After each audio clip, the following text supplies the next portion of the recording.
Eu já passei uma fase da minha vida muito grande acreditando seriamente que a calma, a tranquilidade, era uma forma de comodismo ou de estagnação. Na verdade, não sei se vocês vão se identificar com isso, mas eu acho que o que eu sentia era uma falta de discernimento entre o que era ficar tranquila, calma, serena, sem ansiedade, e estar simplesmente deprimida ou desistente, estagnada, negligente. Eu acho que eu não sabia diferenciar uma coisa da outra exatamente porque me escapava essa tranquilidade. Eu acho que realmente eu oscilava entre uma inquietação muito grande, que me movia para frente ou me trazia pelo menos essa ilusão de que eu estava me movendo de algum modo.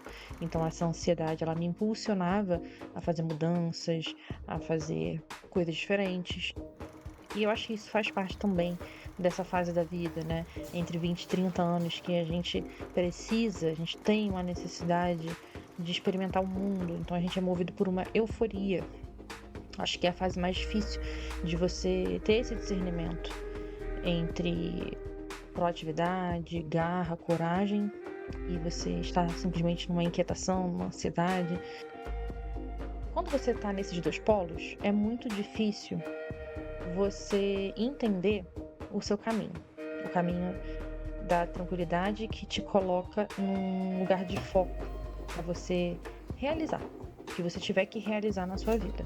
E isso em todos os âmbitos.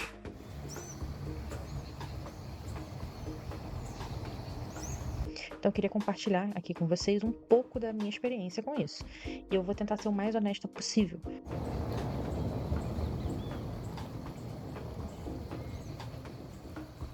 A gente vive um momento na nossa sociedade onde a aceleração ela é o status quo, em todos os sentidos, físico, psíquico, mental, né? Então, em todos os sentidos, a gente está sempre se movendo, a gente está num turbilhão.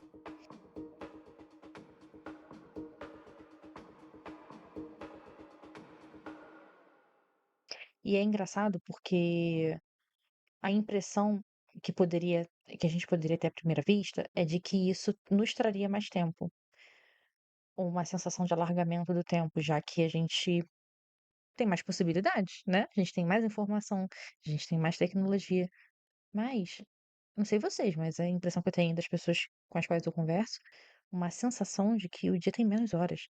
Por que que isso acontece?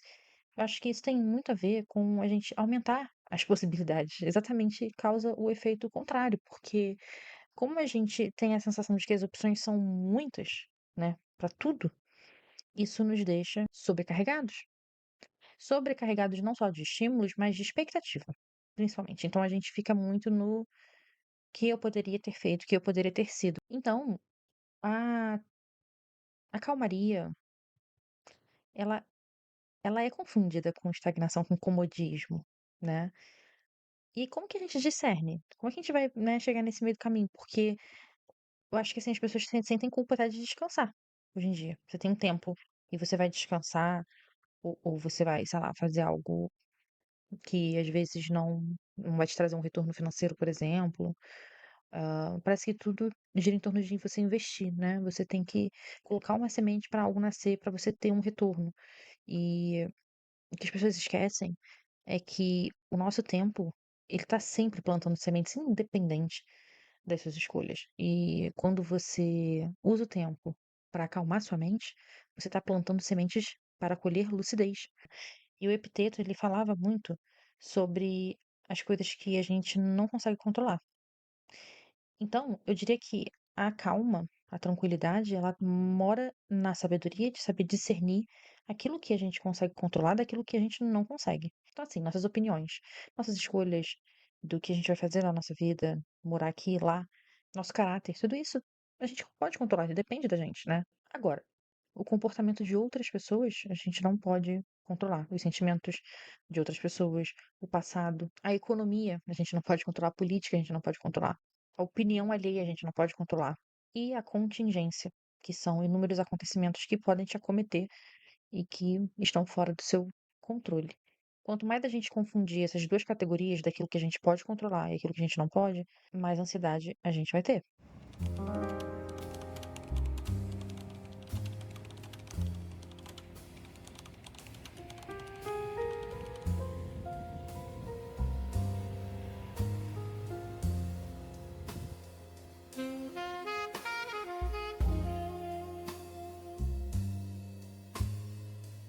Vamos aqui para o ponto número 1, que é o silêncio.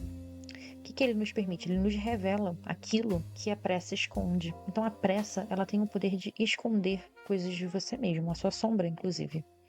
Quando você está muito acelerado, emendando um evento no outro, uma atividade na outra, você não tem tempo para ouvir os seus pensamentos, as suas emoções.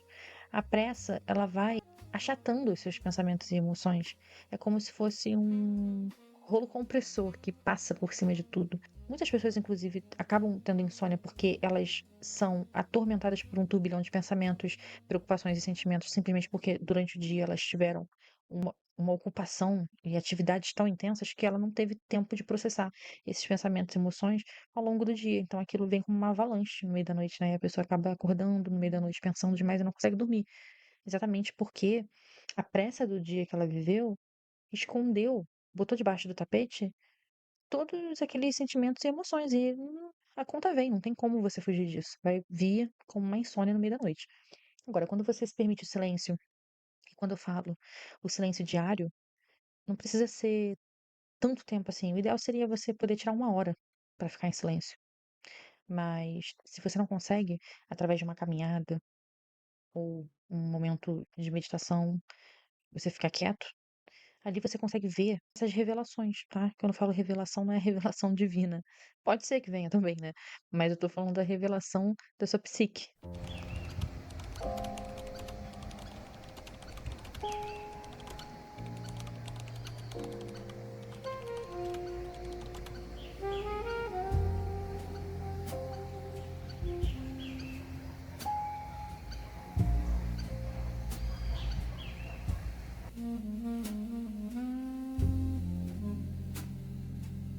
Número 2. A ansiedade costuma esconder aquilo que evitamos olhar. Então, é uma extensão do número 1, né? Que é você, na pressa e na ansiedade, você tá escondendo alguma coisa. E é aquilo que você não quer olhar, é aquilo que você tá evitando, é aquilo que você tem medo. E aí, quando vem esse pensamento, porque é inevitável, ele é invasivo, ele é intrusivo, você sente ansiedade, seu coração acelera. Muitas pessoas têm até ataques de pânico, né? Então, tem perguntas muito difíceis que a gente tem que encarar na vida, sobre escolhas que a gente faz. Será que eu tô fazendo a escolha certa na minha vida, seguindo esse caminho? Será que eu nunca vou ter a possibilidade de alcançar X coisa que eu quero? Sei lá, ter um filho, casar, não sei, viajar o mundo, qualquer desejo que seja pra você extremamente relevante e que você sente que você não tá conseguindo atender. E aí, antes de você conseguir ao menos refletir por que você tem esse desejo, você já é atormentado pela frustração.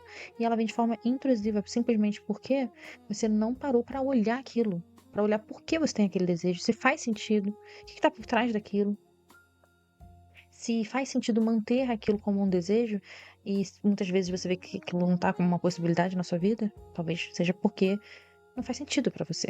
Mas você, às vezes, prefere esconder debaixo do tapete, né? Achar que em algum momento aquilo vai acontecer como um pensamento mágico, um passe de mágica, e você vai se ocupando ao longo do dia pra não ter que pensar sobre aquilo, não ter que elaborar.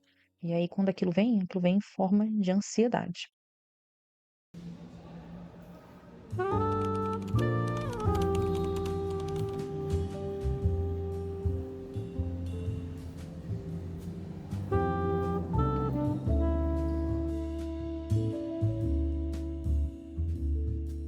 Ponto número 3 é um engano que a gente comete muito. Eu me vejo fazendo isso. Eu me vejo fazendo isso e às vezes eu paro no meio do processo pra entender aquele processo, tá? Que é o que você achar que você fazer muita coisa é uma forma de avanço. E nem sempre fazer mais é avançar, tá? Então você se ocupa de forma exagerada ao longo do seu dia, você coloca uma agenda lotada de trabalho, de ocupações, de realização de projetos ou eventos sociais pra você sentir que você tá vivendo e que você tá avançando e que alguma coisa tá acontecendo na sua vida. Isso te traz uma sensação de que você tá avançando na vida. E a gente costuma olhar o ano que passou, e os anos vão passando cada vez mais rápido, né? E a gente costuma olhar o ano que passou, por exemplo, quando a gente vai chegando na metade do ano, que nem agora, a gente costuma olhar aquilo que foi feito. Como se aquelas coisas que foram feitas fossem o sinal de que você está avançando. E essas coisas que a gente quer olhar, que a gente fez, pode perceber que são sempre ações voltadas para o externo, né? Então, a gente pontua: ah, eu viajei, ah, eu comprei um carro, ah, eu finalizei o meu mestrado, ah, eu, não sei, comecei um relacionamento. Tudo isso traz uma sensação de que você está avançando, de que você está evoluindo, de que a vida está acontecendo, de que você está vivendo. E quando você não tem esses sinais, porque nesses 6 meses nada disso assim aconteceu, você fica frustrado e você pensa: nossa, já estamos no meio do ano e eu não fiz nada. Agora, a gente não pontua os movimentos psíquicos, a gente não tem esse hábito. E eu acho que assim, uma boa forma de começar isso é até você escrevendo um diário, você escrevendo, registrando as suas emoções, os seus pensamentos. Você já pega e compara do início do ano pro meio do ano como você estava se sentindo. E aí você pode pontuar: nossa, do meio do ano pra cá, eu sinto menos ansiedade. Do meio do ano pra cá, eu consigo meditar 3 vezes na semana. Do meio do ano pra cá, eu tenho tido menos crises de ansiedade. Do meio do ano pra cá, eu tenho sido menos impulsivo. Do meio do ano pra cá, eu tenho brigado menos com as pessoas, ou sei lá. Você pode elucubrar tantas coisas de avanço e ter essa percepção que é refinada, né? Do seu avanço psíquico. E no meio disso, claro que você também pontua os avanços materiais externos, né? Claro, até porque uma coisa leva a outra.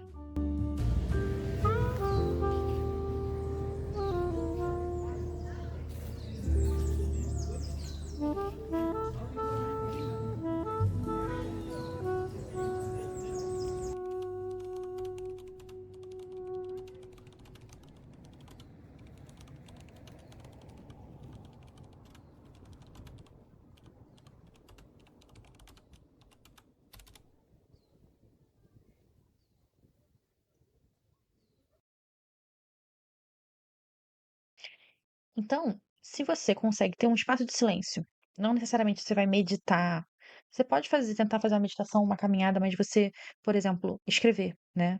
O ato de escrever é se permitir esse silêncio, essa autoanálise, esse espaço que é só seu, de intimidade consigo, com os seus pensamentos e emoções. E aí você consegue observar os seus padrões, né? Ah, então do início do ano, né? Pegando esse exemplo, do início do ano até agora, eu percebi que todo mês eu entro num padrão, esse padrão emocional aqui, uma crise que é sempre a mesma que se repete. Você pode observar que a gente está sempre vivendo ciclos repetitivos.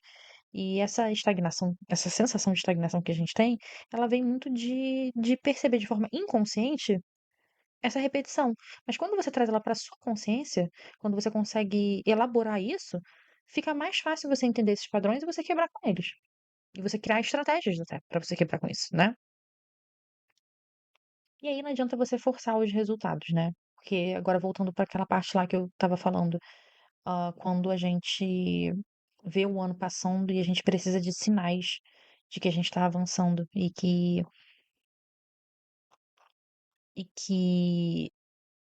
a gente força esses resultados, a gente força esses sinais.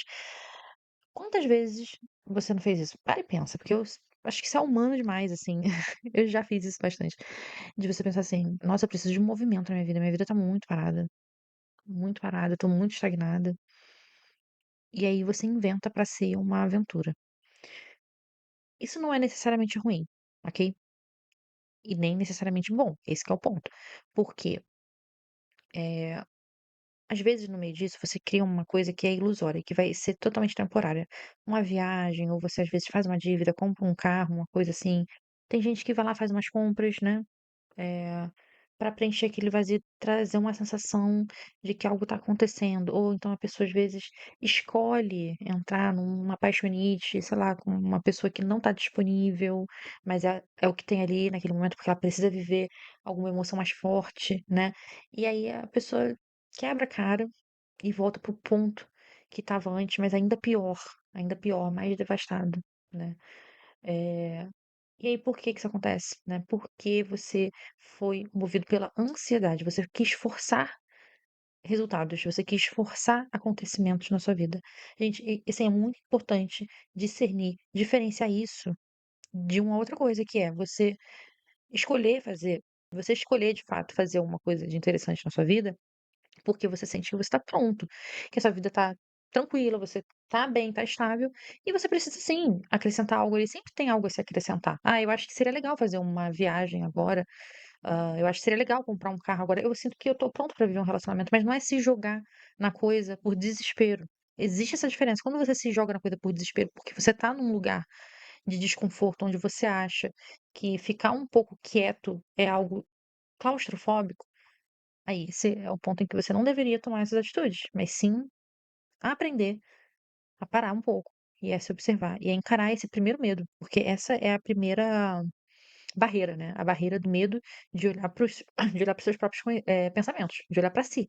As pessoas têm muito medo de parar e olhar para si, olhar para as suas emoções, para os seus pensamentos, para os seus medos, frustrações, né. Tem essa barreira inicial, né, que tem que ser enfrentada. Às vezes você vai precisar de uma ajuda, tá, de um terapeuta, de um profissional, né, de alguém, ou você começa por conta própria e você vai aos poucos, né.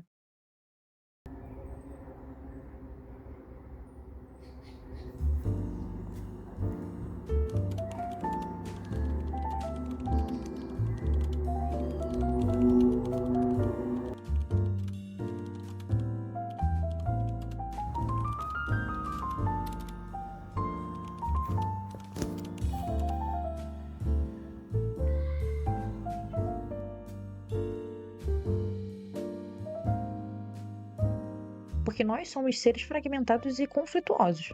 Isso aí é um fato. Um fato, todo ser humano é assim. Então, você pode ser uma pessoa casada que quer viver uma paixão. Você pode ser uma pessoa que tem filhos, mas que gostaria de ser livre para viajar o mundo e não ter responsabilidade. São inúmeros conflitos, né, que a gente vive como ser humano. Ah, às vezes a gente não sabe nem o que a gente quer comer, né? E como que você lida com esse seu conflito? Você precisa de uma certa integração. Para você integrar, você precisa aceitar. A autoaceitação é muito importante. Mas não adianta a gente querer lutar contra. Muitas vezes, todo esse lado que a gente considera sombra, ou que tá nos sabotando, ou nos trazendo um conflito, ele traz um aspecto que na verdade, pode nos agregar. Se você tem um medo muito grande, esse medo, se você olhar pra ele de frente, você vai ver que o medo irracional, ele não faz sentido. Mas você ter uma cautela em relação a algumas coisas é importante, né? A gente não vai obedecer por completo a essas emoções que estão ali na sombra, mas a gente vai olhar pra elas de frente e agregá-las de algum modo. Se você deixa na sombra, se você deixa simplesmente a revelia da sua consciência, aquilo vai te guiar na sombra, muito mais. E você vai virar uma marionete na mão desses desejos que estão ali na sombra. Então é melhor a gente encarar eles de frente. Desejos ou qualquer outras emoções que estejam ali em conflito com a vida que você tem, que você escolheu, né? E aí vem o próximo ponto, o sexto, que é você entender que a transformação e a evolução, digamos assim, ela tem um ritmo próprio e a gente precisa respeitar esse ritmo. O nosso crescimento tem um ritmo próprio que a gente precisa respeitar, é que nem quando você coloca um fermento numa massa de pão e você tem que deixar descansar. Não dá pra você acelerar aquele processo ou um fruto que vai amadurecer numa árvore. Você tem que esperar aquele momento de gestação. Então, tudo na vida tem o seu tempo, né? E o mesmo acontece com os nossos processos psíquicos. A gente tem um momento de colher os frutos e cada pessoa tem lá o seu ritmo. Cada pessoa tem lá o seu tempo de espera. A gente planta essas sementes e a gente tem que esperar. A gente não pode ir lá cutucar a terra e olhar no meio, senão tu vai estragar tudo. E a gente tem que acreditar que aquela semente vai florescer, né? E que ela vai criar raízes profundas, e essas raízes é que nem aquela história, não sei dizer aqui assim tão com palavras tão perfeitas, mas tem uma história do bambu que ele cria raízes muito profundas e que precisa de anos para aquelas raízes criarem e de repente ela sobe, né? A planta sobe do nada. Mas não, ela não subiu do nada, ela ficou muito tempo ali parada e quando você olhava parece que nada tá acontecendo. E às vezes tem pessoas que passam por esse processo onde precisa de uma gestação longa e profunda. Você tem que aprender a entender qual é o seu ritmo. Então, assim, eu acho que a psique ela amadurece por etapas. Porque cada experiência que a gente tem precisa ser assimilada antes que a transformação aconteça. E às vezes pra gente não dá esse tempo de assimilação. Isso gera ansiedade, isso gera um monte de problema emocional na pessoa. E quando a gente fica tentando acelerar os processos, a gente acaba criando um tipo de resistência também. A gente se culpa, a gente se sente fracassado. E é irônico, porque quanto mais a gente entra nesse processo de culpa, de ansiedade, de pressa, mais parado a gente fica, mais estagnado a gente fica. Então a nossa tarefa é não violentar esse processo, é a gente respeitar esse processo, todos os processos, tá? De todas as conquistas na vida. E entender que aquilo que tiver que vir, vai vir. Você faz o seu esforço necessário ali, inicial, você planta a semente e você entende se aquilo vai dar frutos ou não. Porque às vezes não vai dar, às vezes não é aquele seu caminho. E até isso você precisa entender. Mas algum fruto você vai ter na vida. Porque qualquer ser humano que passa aqui na Terra, ele é capaz de gerar frutos. Basta ter paciência. Basta fazer por onde. E aí vem o último ponto, que é essa mudança exterior, esses frutos que a gente vai gerar, ele precisa muito de uma organização interna primeiro. Então a gente tem uma tendência a achar que a vida ela vai melhorar, né, ou melhor, dentro das nossas emoções, elas vão melhorar quando algo fora mudar, primeiro. Então assim, se eu entrar num relacionamento, acho que eu vou me sentir bem, se eu fizer tal viagem, acho que eu vou me sentir bem, se eu comprar o carro, se eu terminar o mestrado, se eu conseguir aquele emprego, se eu tiver aquele dinheiro. Só que para você obter essas coisas, você a priori precisa ter alguma organização interna, porque sem ter o mínimo de organização interna você não sustenta nada. Você pode até forçar esses acontecimentos na sua vida, mas você não consegue sustentá-los. E a gente tem uma dificuldade de botar isso na prática, né? De entender que o externo depende do interno. E eu acho que a calma, a tranquilidade, ela organiza esses processos, ela te ajuda. E é muito difícil, né? Você realizar isso e colocar isso na prática, mas é completamente possível e natural para o ser humano. É só você começar aos poucos e deixar de desperdiçar energia sustentando versões de você mesmo que já não faz mais sentido, tá? Porque a gente despende muita energia para lá e para cá com coisas que ocupações, distrações, sabe? Então, concentrar um pouco a energia em si para esse momento de silêncio te traz essa clareza. Para aí sim você poder ir pro mundo e você poder realizar. Eu tô nesse processo, gente, tô aprendendo. Então, assim, eu fiquei muito empolgada com esse vídeo, porque eu acho que quando a gente organiza e a gente meio que se coloca nesse lugar de, vou ensinar aqui, né? Uma brincadeira isso pra mim. A gente, na verdade, tá aprendendo, né? Então, eu sinto que cada dia que passa eu tô aprendendo mais. Então, eu espero ter ajudado de alguma forma. E se você gostou desse vídeo, se te trouxe clareza, deixa um like aqui, se inscreve no meu canal se você gostou desse tema, porque tem muitos outros vídeos sobre temas parecidos e eu vou seguir fazendo vídeos assim. E o like, o comentário, nossa, ajuda tanto. E eu fico tão feliz também quando eu ouço relatos de pessoas. Deixa seu relato aqui embaixo, que eu fico muito feliz de ouvir a história de cada pessoa, porque acrescenta muito nas minhas reflexões.